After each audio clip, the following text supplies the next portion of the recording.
butu eumeli na bomoi na ngai tongo ebonango kotana na miso bomoto nazomona te bilaka na yo natieli yo motema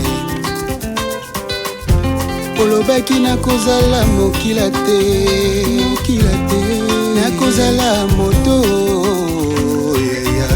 aussi longtemps nafandi na makolo na yo liziba na bomo nakokauka te yango ngai natie elike na ngai na masiya mwana na nzambe oza moto te to mwana na moto soki olobi lelo lobi obosana na yo bilaka na yo nyonso yolaki Congollywood Award. Congollywood Award. Une soirée de remise de trophées d'artistes et comédiens Nyonso au Bazana Kata RDC et de partout dans le monde. Congollywood Award est un événement où pour ensemble d'artistes et comédiens, il y a RDC répartis dans le monde, la Katia Dallas, la Texas. Le Congo promo défaté. Bolanda Congo promo pour Ezolo la vérité. Avec Congo promo, it's not the same. C'est pas pareil. Rafineto. Check. Igela coiffe ikote. Papa na Kerouan, éternel Kenaya. Kanda, taba, ikote. Sensi. Nganda taba. Fenenene. Nganda taba. Chez Hugues la coiffe Ikote. Papa na Kerouan, éternel Kenaya. Au 174 avenue Aristide Briand, 93 320, les pavillons sous bois. À la petite porte à gauche, association Hugues Ikote.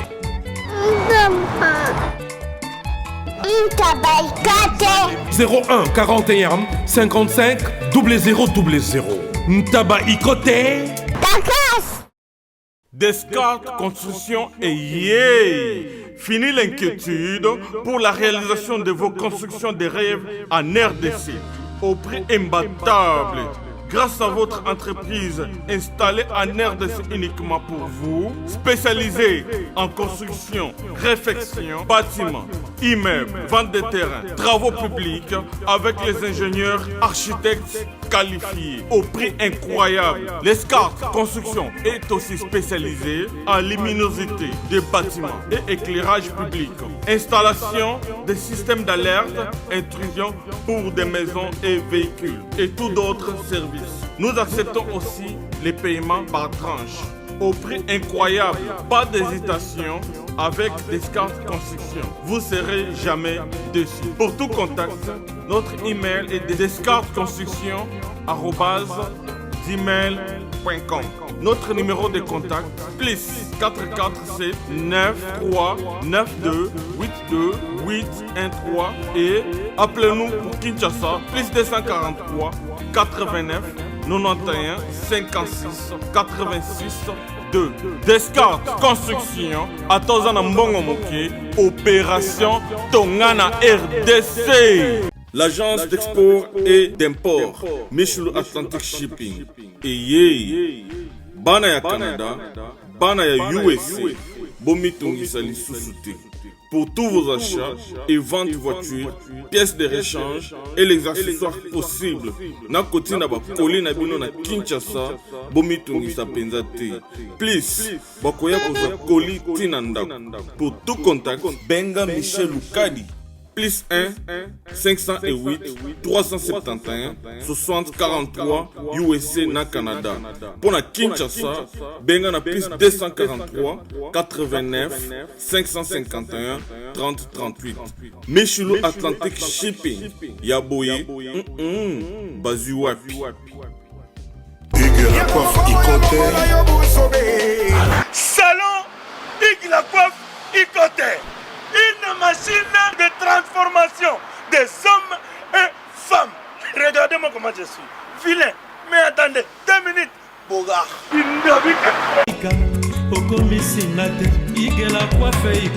Hugues la coiffe Ikoté. Votre salon de coiffure mixte afro-européen situé sur la Nationale 3 au 174 avenue Aristide Briand, les pavillons sous bois. Pour plus de précisions, veuillez nous contacter au 01 41 55 00 00 ou encore sur notre site huguelacoiffeikoté.com. Nous sommes ouverts tous les jours de 8h à 20h, même les jours fériés. Hugues la coiffe Ikoté, l'homme qui coiffe la ville. Hugues la coiffe Ikoté, le salon de coiffure mixte afro-européenne de proximité. Au 174 avenue Aristide Briand, les pavillons sous bois sur la Nationale 3. Un seul numéro, 01 41 55 00 00. La beauté de votre chevelure chez votre frère. Hugues la coiffe Ikoté, même père, même mère. Chikicha, chikicha, cha cha. La beauté peut tout changer. Salon Hugues la coiffe Ikoté. Quelle beauté! Sexy pour les femmes, dindindi pour les hommes. Chaque chose a son temps et maintenant c'est le temps de l'émission News Dekin avec moi Betty Massengou sur Congo Promo Télévision No.1. Je suis là pour vous présenter cette émission avec beaucoup de joie et beaucoup de plaisir. Salutations déjà à l'équipe technique qui nous accompagne pour la bonne marche de cette émission. Là je vois Jean Bilongo, papa na Jean Smine. Salutations à vous, salutations à papa Dave Moubama, les papas de Joyce Davline. Je pense aussi à notre cordon Timothée Piana Serge, salutations à mon boss que j'aime bien, l'ingénieur Raf Ngindou, notre papa depuis les États-Unis. Aujourd'hui, je reçois mon confrère que j'aime bien, il fait bien son travail. Je reste Malélé, les patrons du site Watanshi TV. Nous allons parler surtout de l'actualité. Bon, il dit très bien que ADT Yakim Pouya, Ototi Kabiso, maison mère, ils en a deuil. Et là, j'en profite pour présenter mes condoléances le plus attristé à Weranson de la Forêt ainsi que à tout l'orchestre Wenge Musique Maison Mère et à la famille biologique de ADT Hakim Pouyi ou Outkoti Kabiso de chaque corps et na morgue déjà cette semaine et qu'on a exposé à sa nef et puis au Kelkoti Kae entre terre et ciel donc na nécropole tout ça na jurès Toro le Belango et puis Toro le Belango actualité et belé surtout na makambo ezole karaka na katia makambo ya musique congolaise et en plus de cela na musala oyo je reste Malélé à Salaka. Voilà, je suis déjà avec mon invité Malélé. Bonjour, bonne santé. Oui, ça va ndeka komona, ça va dans les bons, tout c'est bon. Voilà, toujours dans les bons, ils ont mon la santé qui toko bas penazo nganon moi si mamuke pour ils ont une galate à une émission donc il va le vivre émission les londe émission vérité polele po donc makameza moi belé roloba un mot d'abord na deuil et ADT Yakim Pouyi na maison mère Mobimba ainsi que na famille biologique nae oyebisi bangoni. Oui, bah biba lela to lela na bato ba lela to sepela na bato ba sepela donc place matanga ba bengisa mutute donc famille maison mère Mobimba mes condoléances particulièrement la président Weranson ba biso sur la famille biologique ya ADT Hakim Pouyi mes condoléances na bino na bi keza pasi ko perdre muto le rôle ADT na deux famille wana famille musicale na ye na famille biologique po na famille musicale na ya zaki muto banda osala pe mingi pour la président Weranson ADT travaille beaucoup sur son président pour son président notre sala marambo surtout marambo etali ya média mingi ezalaki département ou ADT Simbaki donc na famille biologique na ye pe azalaki muto banda ko sunga pe famille na ye moto donc ko perdre muto bongo ils a déjà passé donc mes condoléances dans la famille on a sommes balés donc on est de cœur avec vous tous à en attendant programme nyonso et bien tous à assister bino même physiquement donc voilà. En tout cas, John Lubila, l'exceptionnel many exit depuis les États-Unis à Hollande, Abisso, ma belle Joama de Pichuna depuis France, Oumela Zala, merci beaucoup. Na papa, na banana Abisso Kito Rokuna, donc merci beaucoup déjà à vous. champion KMB depuis Kenya, Blaise Kava Igwe depuis Kenya. Merci aussi na Landry de Landry ya za penza pembeni ngara so to moni ba Ken Piana satellite to mona ba Landry pembeni koto to mona ba Jires Malele. En tout cas équipe toujours Musala Kitoko.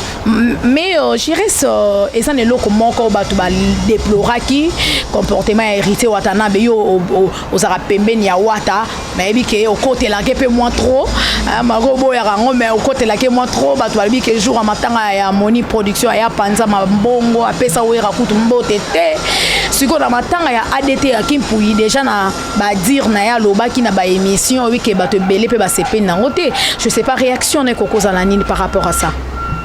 Bon réaction na nga ekozala ba CP la place ba CP na mabete ya mutu comprendre place mabeza li faut ko boma moto ona ko loba eza ato zaki na ranking na mutu so mutu ana kufi me ka pe ko boma na ranking wana bomina ranking ça ato sembla ato za matanga ato salika sembla ndike ba ko poser pe question na ye beton kara kapa donc pour nga na déplorer ka na comportement parce que toza ba humain biso tout oleka ntotika la te biso tout oleka eza pas sikoyo ka peut-être muto za na ye ateni ba popo moko quelconque na regard ya mutu moko boye to ya famille moko bana pasi et ça.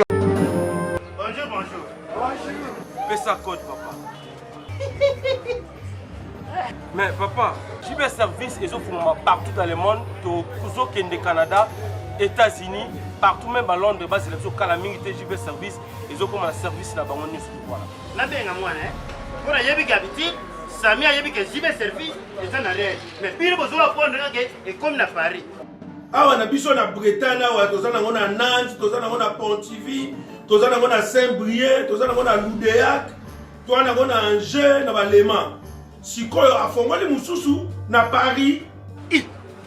Bambo ke bele boy. JB Service, boza makambo, bana poto, bana mokili mobimba, partout dans le monde. Après ça moko na JB Service. Sainte-Thérèse na Chili, station Sainte-Thérèse na Sibanango en face de la police. Kune bakangi batu, awa yo kangi koli. JB Service, ayuna. Raf Ngindu, félicitations pour la promotion, ça la pour l'artiste. Que Dieu te bénisse. À connaît pas demander, il n'y a rien en face. Congo promo Rafingindu nde naninga mabete Congo promo Rafingindu aza mutu aza na mbongo boga aza na bakara danger donc ya mutanzala te. En tout cas félicitations, merci Sito Oumela. Rafingindu le présentateur la force créative Congo promo Boroto ça la force militaire na Congo promo. Et faites comme moi, allez voir Congo promo tv5.com. Donc au nom de Jésus-Christ nous bénissons le Congo promo. Avec Rafingindu, Congo promo ne tombera jamais. Piccolo Congo promo nde. Ouais, balobi Rafingindu. Congo promo toujours, grande puissance. Come on. Congo promo qui torcos net na film. Congo promo babunda na nango. Rafingindu. Congo promo. Wata plus wata na boss là. Ara bien c'est donc pour la ngana ba prochainement so likamo ya bongo ekomi susu. Ai ba ndeni ya ko répondre à la question ba jawana. Dans un sens là. Donc si je comprends bien, je pose d'accord à dire il y a hérité Watanabe alobaki na émission, il y a Papi Mboma par rapport il y a ADT ya Kimpuyi. Non, d'accord comment parce que bazuba to bande ko na msuba olela. Quand pas bande ko na msuba olela. Na bi ke biso to na ba ranking na ba ADT, on attend na ranking na ADT. Mana ADT to solika attend ve moni ba kufi. Grâce à Ken de solo na ADT après mission ka 42 to solo na ADT ce n'est pas dit que non so na ranking na ADT ndenga kufi bona na télévision lo bakeno ndenga kufi azui ngapi na kufa na ebi kenga so na ebi so kinga na kufa lobi so to kufa donc voilà toko ça la fête so qui pas ba voisin moto epela toko ça la fête so qui bande komo ba olela eza moi passi donc comportement bongo pona nga na ko lo bakeno na na CP ngote. Voilà. En tout cas, on ne fait pas la fête lorsque ça brise chez le voisin, dit-on. Hein, donc, ça est le comoko très important. Tabozala qui n'a ranking na mutu, on a ce ka koufi, salata sambla, lobata bola munae, bombata mabe et ça l'ara bien. En tout cas, je reste malé, les bien répondu. Mais ils en est le komusus o batubazo landabiso tout à l'heure là, olingape ba yeba, surtout nandenge corps et so bima déjà semaine oyo. Na ebi que batu belé bakoya mais toyo ki que liste moko minga mutumo atindelenga na WhatsApp. Je sais pas, c'est vrai ou c'est archi faux. Et on a une mec un peu qu'on pour ça journaliste, on met un peu qu'on ça analyse ça la analyse par rapport il y a liste on a balobi ba tout nyon so ba na ranking na ADT équipe ba ya matanga te ba tindelenga ba kombo na moni kombo ya Karine Mokonzi na kati na moni kombo ya Blanchard Mosaka na moni kombo ya journaliste Msou Pacho RFI na moni kombo ya mo ba to ebele be ba journaliste Msou peka ya internet na ba musicien Msou na kati na ebité est-ce que est ça vrai to est ça archi faux? Bon net singa po na ngai déjà ezala vrai ezala faux ezala mabe déjà mabe par rapport à quoi moni tango feti ezala ka to pesa invitation pour te dire que non faut dans un nombre mo limité peut-être na ndenge na préparer feti na nga nombre de bière nombre ya biloko ya kolia quantité biloko ya kolia comprendre na ngoza na limite moi msina bien na bengi sana feti na nga 200 personnes matanga ya place bengi sana mutu te matanga ngute kozala awa na voisin lupongo ikanga bo solo raté mais aye kaka pour bingana ete na matanga voilà donc nga mona comportement oyo ke na so ngana kufiki ngande ya te poto ndo so la te na mona ngo ba banalité eza trop bo mwana ba pona ngala roza pour yango te soki bana posa kabula mawa na bato maison mère ndeko maison mère ba kabula mawa mais na ndenge ya bien et yande na polémique te surtout ba msuba ya wana ba komo chola ba yo wana ba komi pour ça la polémique ba komi sango buzz ya wana ndesiko to telemelaka ya wana ndesiko to kolo bageno so oye matanga ya na ndenga bien lela na bato baolela soko moni ko roya pete yo moko de toi même moni ke no na okena ngati ofena na parler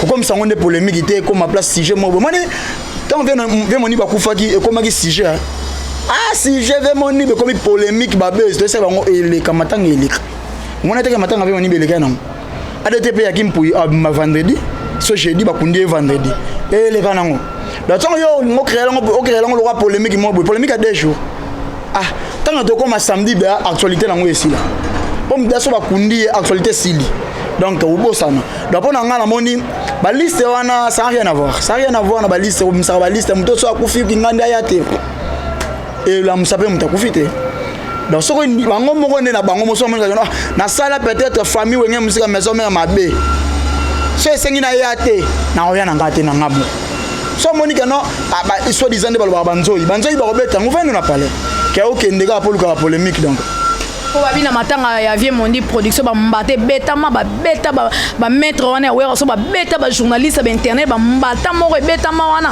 peut-être emo susupe ADT ya Kimpui pe rozala ndenge moko bon ba mbate betama mingi na yebi ba mbate betama pona zara présent mais faut otala rapper bitini ba betela mutu kapani bitini ba betela mutu zara te kana masengu yo vaino ka mutu mandi obeto ba mbata ils avaient autre ordre baby que un journaliste nion sur internet aka kana désordre nde fallait tous abajan de l'ordre nde bambila bazala ka le va tous ala pe ba tout monde to sala boulot mo noble mais tous asuna noble stem salote tout le monde y a place wana ko chaka poto banda obanga pe peut-être ba ya balo ba changer makamba moni wana ba balona ndenge mosusu kana ba moni ke wera misimbonga sombi sekei tant to chat titre te wera son kuta négliger ve moni ya wanda ba kina ordre robeta ba mbata potanga o ke tsa sujet ba keno so na tsa sujet mabe ba lukanga ba betanga na ndenge wana donc ce qui c'est ça que pour na peut-être quoi que information de ba beta ba mbata moi je crois pas ba beta ba mbata ba to ba kina ba boule mususu ba contre boule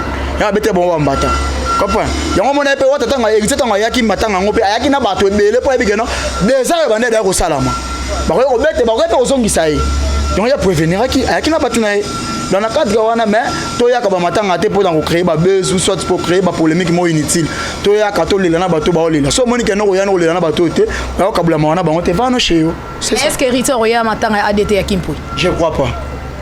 Pourquoi kapona ba ranking wana Moi je crois pas qu'il y a matanga ADT à Kimpui pour bazana betrayement grave tout ça l'assemblée de nani masemu moni ba musicien congolais bazaba ebela ba musicien congolais to ba hypocrite na ba tête tout ça bazaba hypocrite pourquoi oyebi que non ngala mtu anto lobana na biso te peut-être ko na TV lo ba biso ba o ba o banda ko misaye ponga ngala yebi wata na matanga wana oyate so y avait mon iba yaki parce que n'avait mon iba zaki na bonne relation bando sur la bien atati fait mon iba azana malade bando sur la bien assistant fait mon iba na ta malade maintenant yanki ba tikala ko solo la tête depuis héritier longwa maison mère ça comprend donc moi je crois pas qu'il y a pe nga pona nga na yebi que non héritier na matanga yanki azana la bienvenue le bienvenu aza le bienvenu.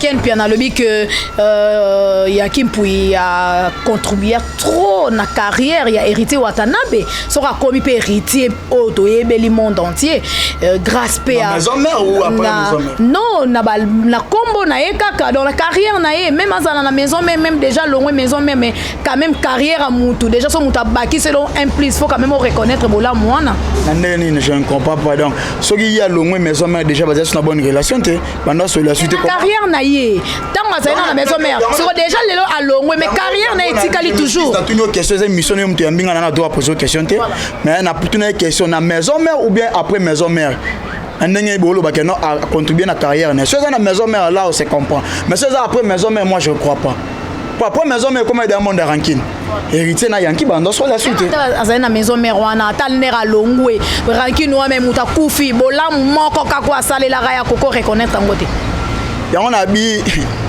monde de musique ya monde mo biso to mona te monde de musique ya loi politique auto mona na télévision eza ya ngote na basima mikonga bato dans monde de musique bon nga mingi micro na kota partout oza pena la bienvenue ya okende chez Wata chez na palais ndé mo ka benga mikolo maison blanche que na maison blanche autant de micro répondre facilement à la question voilà mukoto ozwa opportunité wana ya okuta na yeto sa l'émission to tunaye mais je reste malele quand ne tobeta masolo na ebité ranking na yo pe na Jael show na Bakarine Moko na ba jazz na ba lekechu en fait bozo même ba tuti wapi dernièrement ba Jael ba salel bilo vidéo moi je sais pas so tala kango ba zumanda mo boye ba binda kuna bino nda ba Ken Piana ba je reste malele bota la place na salité kota mai boy na bo non ba bilo la nyonso kote comme ti babimisa na âge bazui passeport ya Ken Piana babimisi yango botala âge azalaka nango na ebité bozo keneti wapi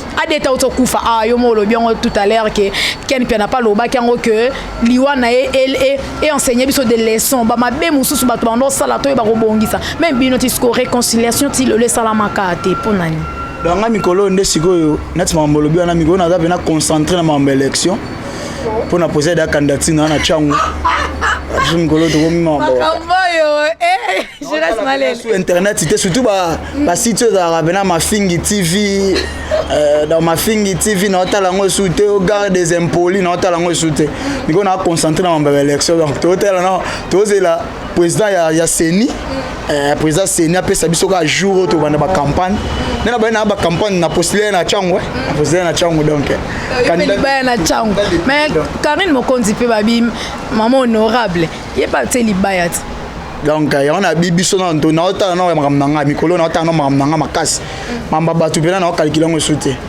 donc voilà amo quand même pena il pas te libaya to fa bisa bata place atina district ko achiba bisa emo avanda wa facha na district ya kolela na avanda kati yo bi district ya avanda adresse neza faibat bata kote na defo batela balo bana yeke na bandima epeke na postile pour nga changu tout changu déjà c'est bon déjà na bika 2 jours à Fonaza na base nanga on a bien non banderole déjà honorable Malele donc voilà honorable Malele en tout cas le but tout changu derrière honorable Malele j'y reste mais on a évité système on peut comiga tout comiga pas postulé ezanine eza otala batu mususu ka bolinga bozong c'est bato ba compte à rendre Tony eza bozong c'est un compte à rendre eza ka non carrière na yo obanda qui peut-être dans carrière musicale au monde que carrière musicale na ngana monde comme okende comme boité kana kana na embrasser na carrière politique on a été na zaki journaliste na embrasser na carrière politique vrai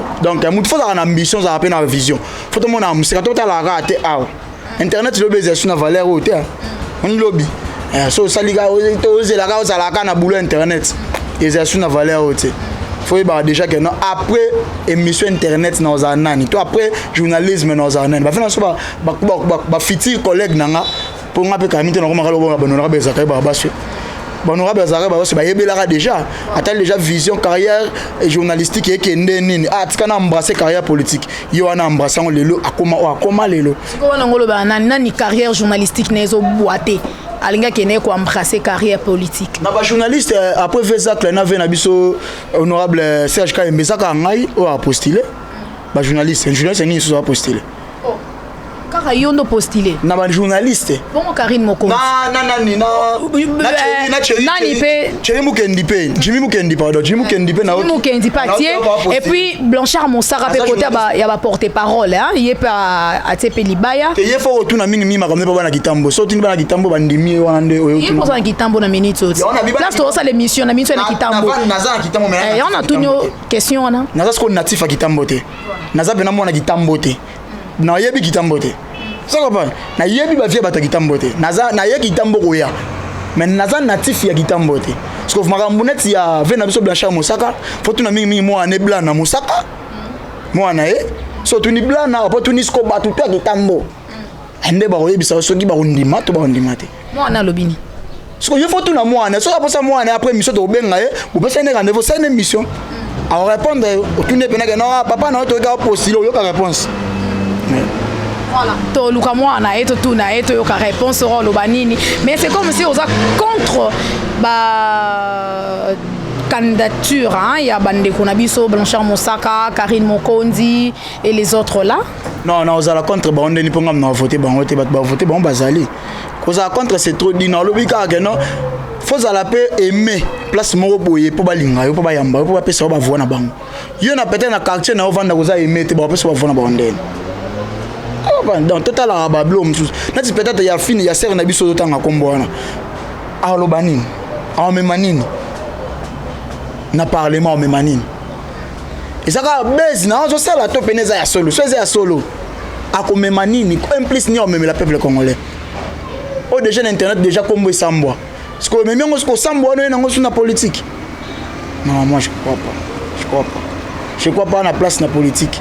Asa na base na autant base silité.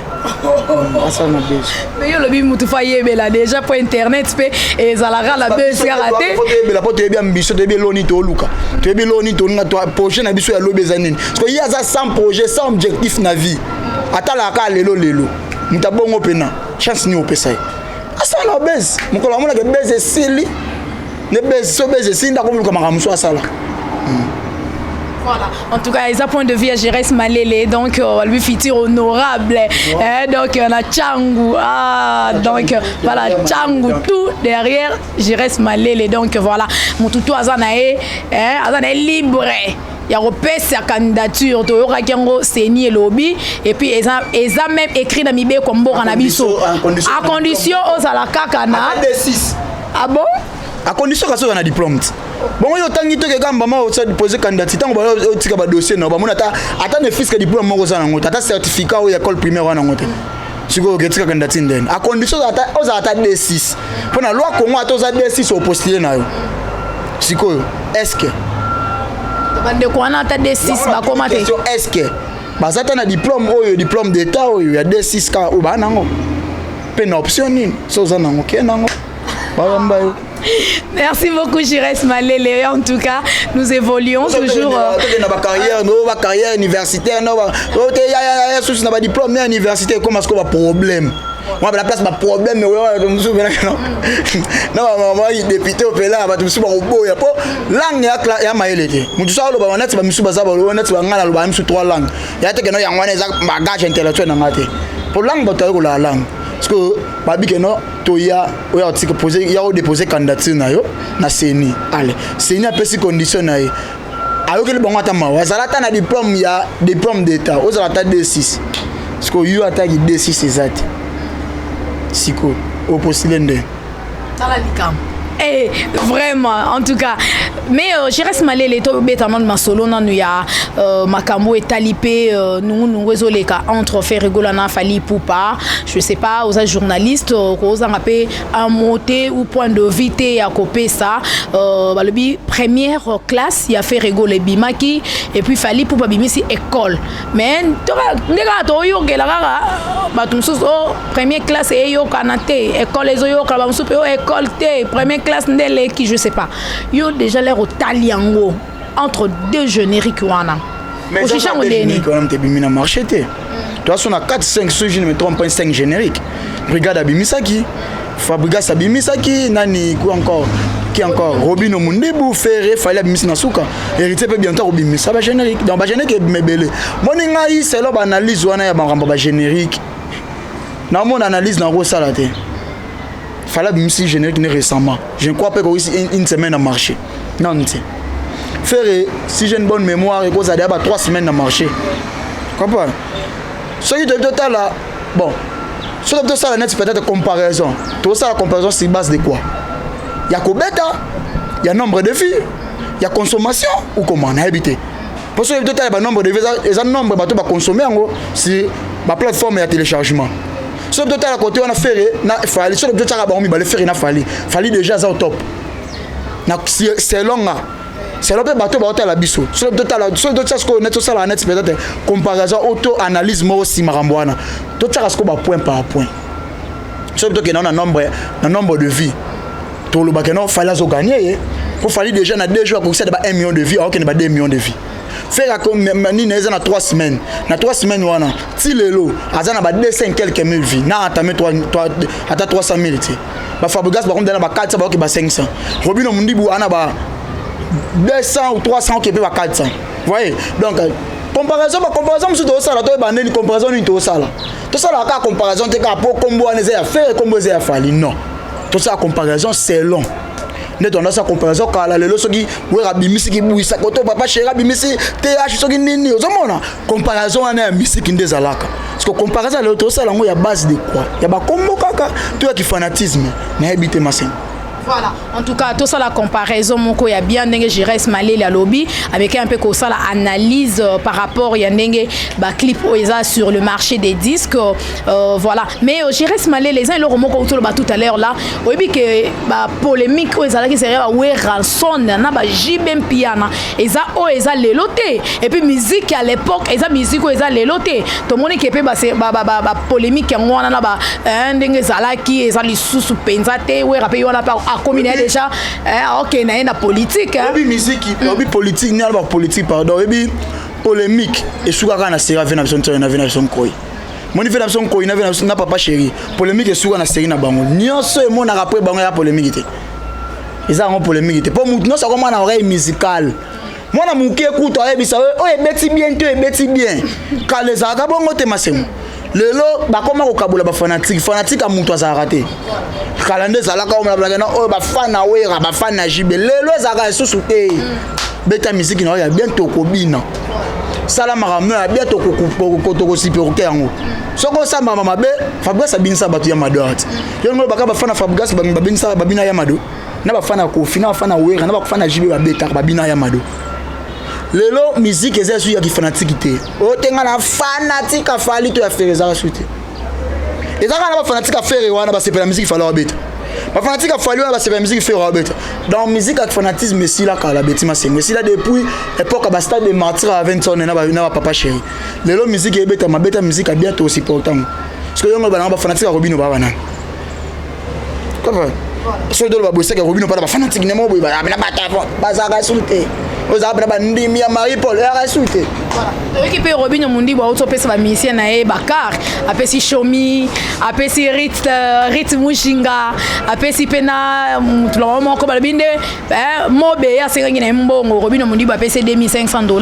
je sais pas eza par rapport ya banzembu o apesa ki bango bato basoma ki banzembu nde bala wana apesi ba musicien na e Bakar ba catch mikolo ba otambola nango nde pe Fabregas pa pesa ki ba musicien na e musique ya lelo on a musique à lelo na musique à kaleza sunde moté kala tonda mona ka ba misi aye aina car tonde ba secret na ngote mona bena ba ke ba beti zenit ba mtomte na car na tonda ba te so ki ba car na bango to banda pesa ba teka mais lelo to comme mona moi génération wa lelo ba komi pe mona bena apesi pe mutu contact na miso bato mona pe mutu ngo mutu ba pesa ka aleki na ngo po mona bena ka atambola na ngo so ba teka ngo teki ngo za yi ngana on féliciter ka ba jeune frère na biso o ba sa musique lelo na ndenge ba comprendre que musique ya ka te que na faut kembisa muninga so yo kembaka kala ba mpe ba kembati esprit wenge 12 espoir 12 bon espoir 12 pour dire mais ça peut c'est quoi musique il faut que ça fait mon esprit pour travailler comprendre so lelo ba récompenser ba musicien bongo ngana obeti ba maboko parce que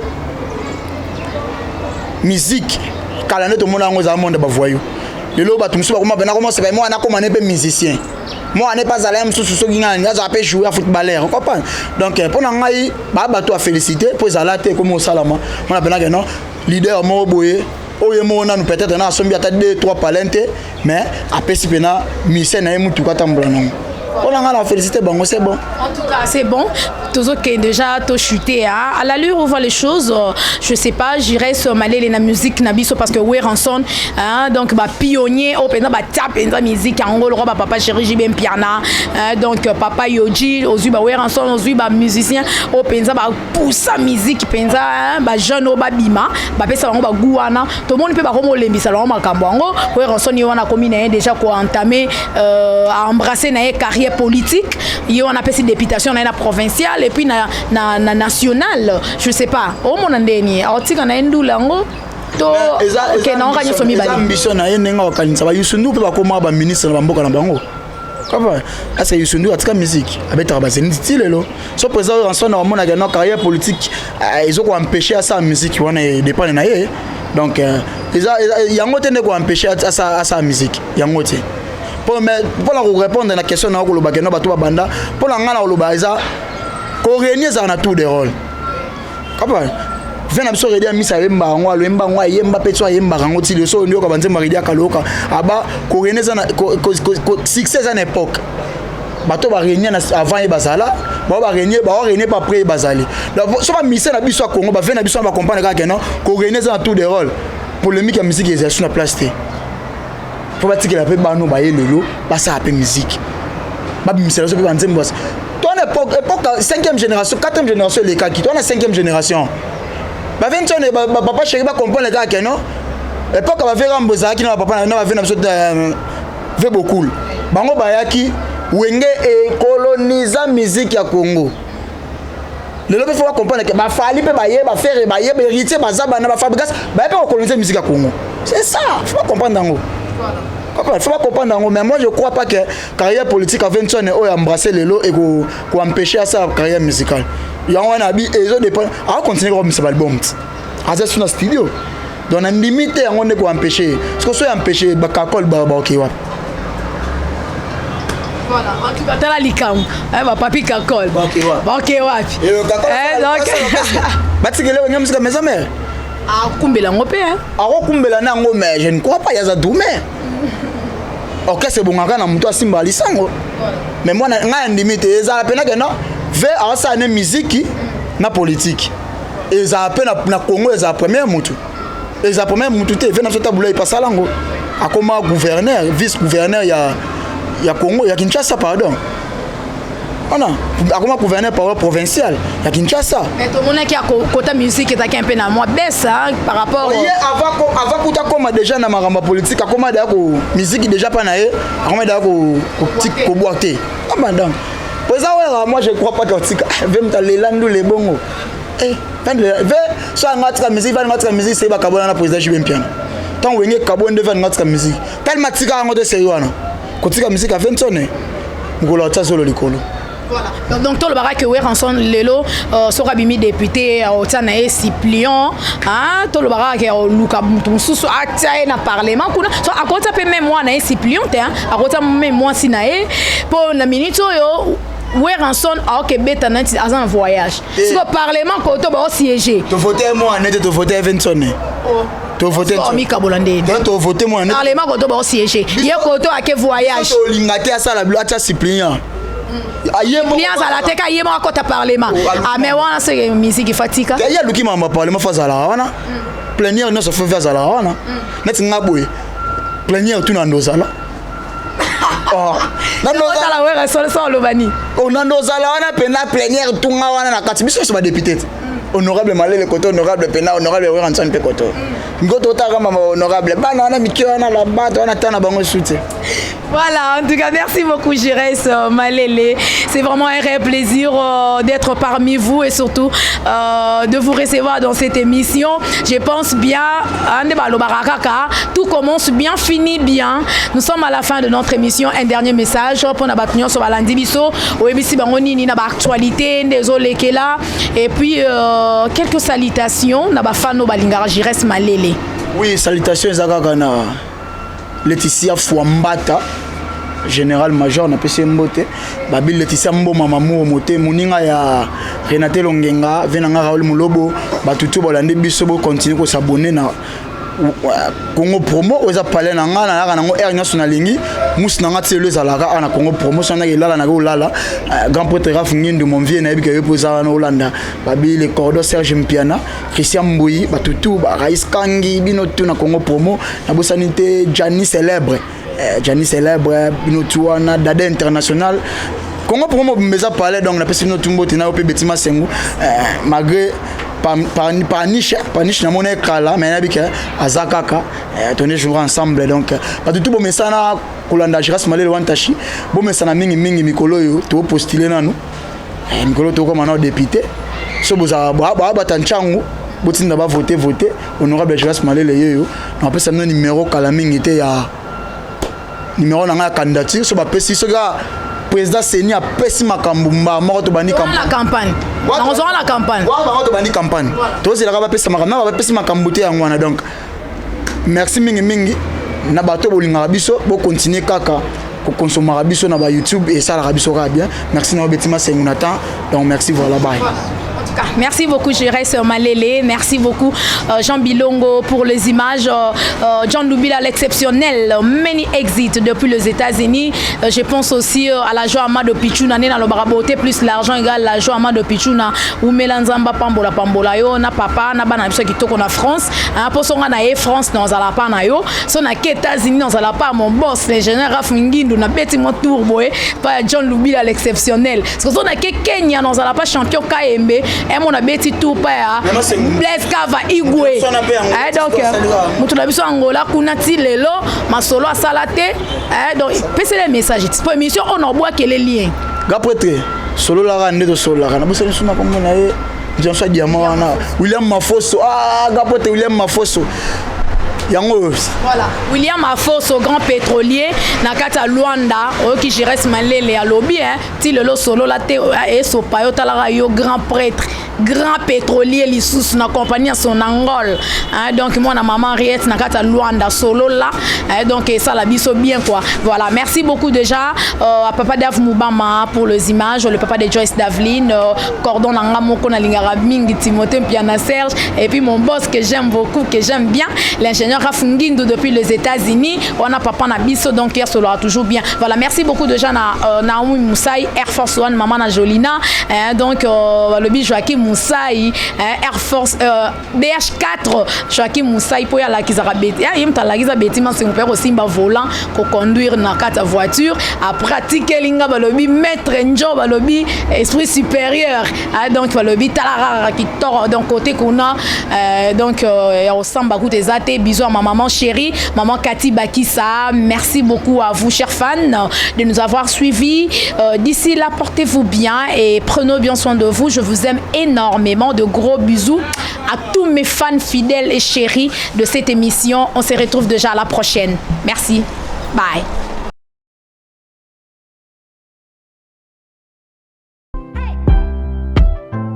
Hello, bonjour, salut, mbote nabino, mbote nabeno, abari yako, ezande konabino Dominique Diomi, c'est votre frère et humble serviteur Dominique Diomi, this is your servant Dominique Diomi.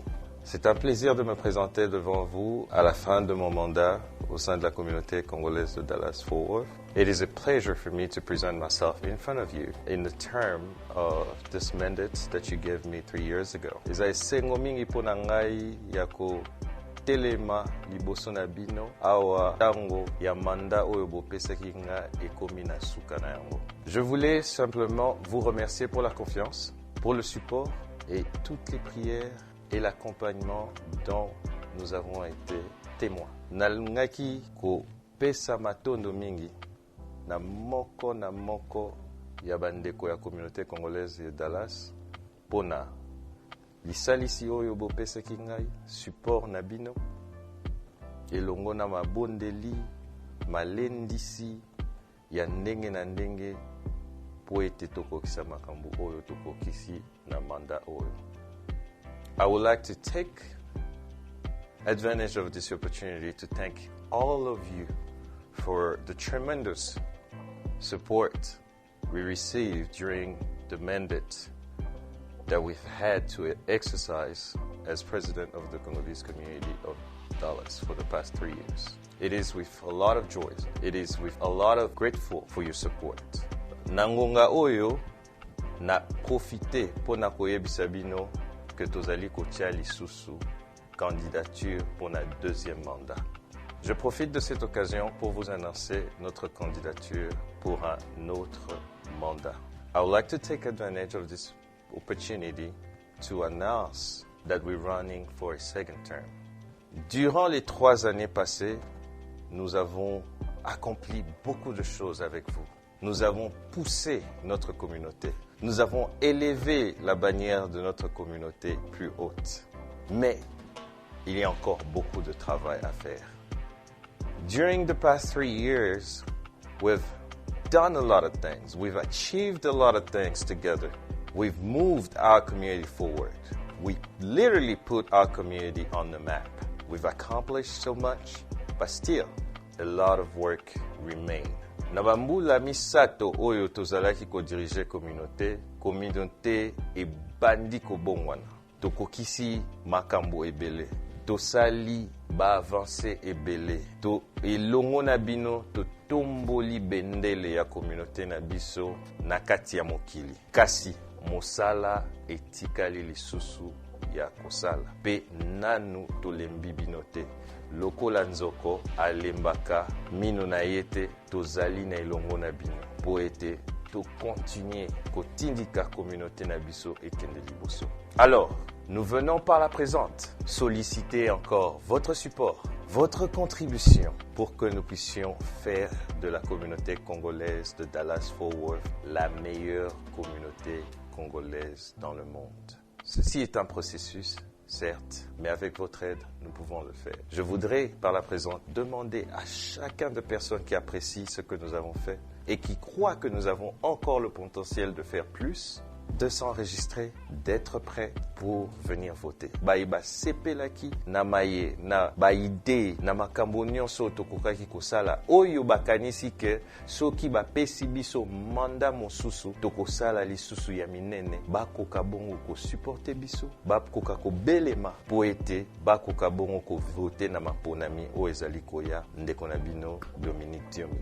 I would like to ask each and every one of you who appreciated the work that we've done in the community, who have thought that the work that was done was on its way to changing our community, to pushing our community forward, to please associate yourself with us again, support what we're planning on doing. If you believe that we have the potential to achieve even more together, I beg you, I ask you of not staying still, but coming and voting us once more to the position of president of the Congolese community. And together, we'll achieve even more. Eindi eza ya koyinda. Nakoloba te lisanga ya banganga. Lisanga ya bana nzambe. C'est Lola toujours pêchant exil moi lilobeke sanga bien. Babi bana Dallas tozo yati. Tozo ya na Congo luda wa. Babi tolo ba mingi te poto tozo ya ne musala. Équipe eza costaud mais ba musu bomu bango to bomu na bango. Babi tozo ko sepesa bino. Boloba ya bolela ki bozela ki biso mingi tozo ya vraiment cette fois-ci ou jamais quoi. Tozo ya bana ba le 5 août, bana août nde ba 5 siba gambo eza ko yinda. To ya. Dinana. Okoloba te. Ah oui, événement eza biso bana août na bana Dallas. Veut dire tozo fêter ensemble na bino. Ah oui, bana Dallas boso maba billet état nyonso ya Amérique boso maba billet. Spectacle est chaud et puis tozo ya po ba remettre biso ba trophée na biso tozo mérité. Voilà. Donc nazo benisa bino nyonso boso maba billet partout bisika nyonso bozali Congo Good Award nulle part ailleurs. Aya et pas. Clément c'est chaud. Clément chaud. Moi c'est Ambinga, hein? Alors, ouais, Congolwood Ngande Tolobi. Donc le 5 août déjà tous en la carte à Dallas. Voilà. Donc le 11 Tokutani, contact Clément Chaud. Hein, Yubikaka Clément Chaud dans Dallas. Bah tu m'as habillé pour aussi là. Bah tu m'as habillé. On va congé. Voilà les 5 comment on a fait anniversaire à Maï. Mais ça remercie la mansion. Dallas elali pour équipe nationale des Oya. Babi tout le monde mais oyo to yende Dallas. Bana Dallas. Biso to kenda na biso partout hein. Ah oui. Tout oyo Dallas. Mais Texas. Donc Texas c'est Zoyinda, Bana Dallas, Bana Dallas. Ah, ben je crois que ça va brûler. L'événement c'est le 11 août. L'événement parce que là on va nous remettre des trophées.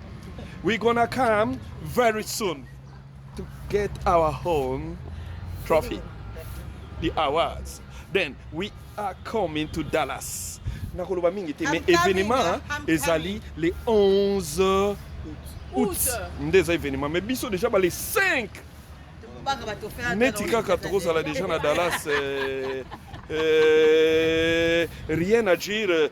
Congollywood, bon somba babillet, bon contacter Clémence Chaud, bon somba babillet, batouvé à bisika boya parce que ça va chauffer. Mais c'est ça bana Dallas, bana France béton, bana Belgique, bana Canada, bana Suisse, bana Angleterre, bana Canada ba voye belé. Bana Canada, Junior on dit que na wiki na bata Brésil ba oya. Herman Kasa benga biso ko mingala ye. Oh, Herman Kasa kozala. Moi mulopo kozala. Ansu Luzolo kozala. Videlo kozala. Kalunga kozala. Sila kozala. Ariashua kozala. Mode. Ben, ça va. Mais nous avons fêté, président. Nous avons fêté ici les 5, Dinana le 8, la cadette de la famille. Donc, il est les 28, nous refêtons ensemble. Donc, Oya et Bélé. Nzambi. Nanya Ozango Kota. Nanya Kozanga. On a l'ingara selfie na black and white. Oh la douce. Chicago. Kimi. Chicago. Congollywood né Makambo. Chicago. Oh ma fille. Ben tozoya ko fêter mokili ekomi na suka film botali film cartonné ezoya ko zoa trophée nango film mokili ekomi na suka tozoya ko zoa trophée na biso en tant que le bon travail que nous faisons et on vous prévient qu'on sera de retour chez nous parce que nous on y va, on rentre aussi. C'est Lola toujours. C'est Lola. Rien à dire, Clément c'est chaud. Oh papa Sam Mbengi, Clément c'est Mbengi. On est ensemble, il n'y a pas de souci, rien à dire.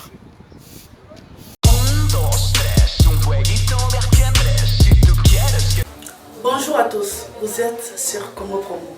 Si vous aimez plus de vidéos, cliquez le bouton en bas, abonnez-vous en masse. Moi, Bérodès, je me suis déjà abonné. Il reste que...